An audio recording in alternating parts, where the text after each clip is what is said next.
Alright, today we're going to learn how to paint this abstract style I call Metal Mayhem.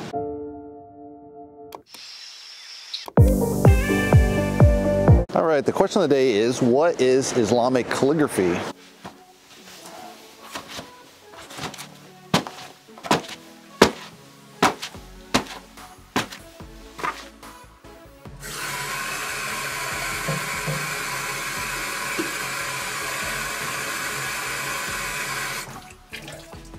Alright, let's run through the color. Primary yellow, cad yellow, Mars black, titanium white, turquoise phthalo, phthalo green, ultramarine blue, quin blue, Van Dyke brown, raw sienna, quin red, quin orange, pearly red.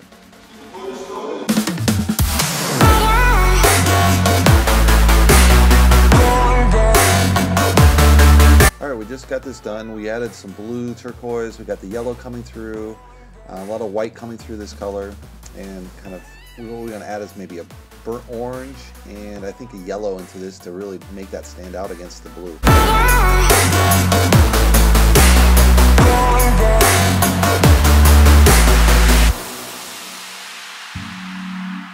So when Islam came spread out of the Arabic Peninsula, it spread all the way to Morocco up into Spain and all the way west almost to India before the Hindus basically stopped the spread of Islam. So it goes from all the way there, Afghanistan, up north, up to Turkey. So it incorporates all the different versions architecturally of the Roman Empire, the Persian empires, and anything that fell before that, and they kind of incorporate that into their mosque and everything.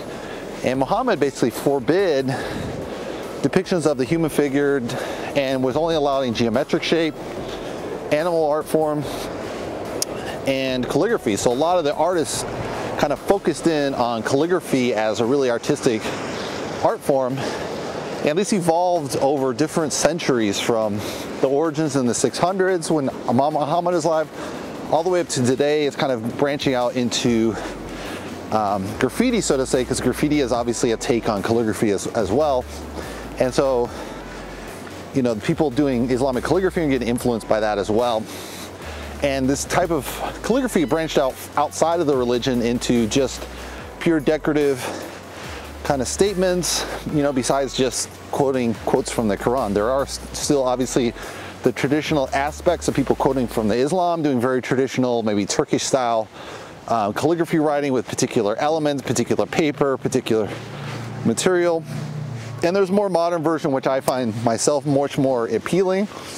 Modern elements with spray paint and multiple layering of that, but it's a very particular art form. I actually have two paintings in the collection in this kind of style, so that's the question of the day. All right, we just finished the painting. Let's take a closer look.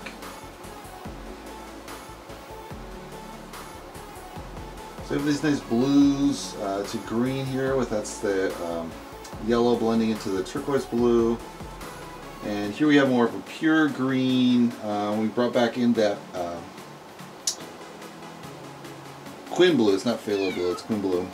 We got the quin orange there. We got a little bit of yellow popping through to add that contrast. The red, a little bit of black in there as well. And we're seeing a lot of bit of light reflection, so you can't really make that out. But overall, this one had the most chroma and intensity in the color of the painting, so I really like that.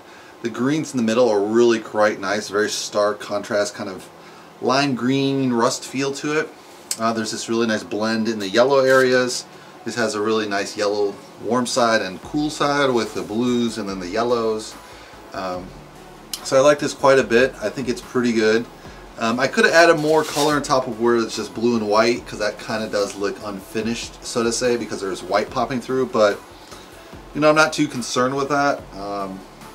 You know, some gallery would probably be like, there's no white in the painting. But I think from a collector standpoint, you're not going to care. It's just a cool painting, right? So, my cat's talking to me here. But yeah, I think overall it's a good painting. Hopefully you guys like it. Give me a thumbs up. If you want to subscribe, you can subscribe below. And I'll see you in the next painting video. Thanks for watching, guys.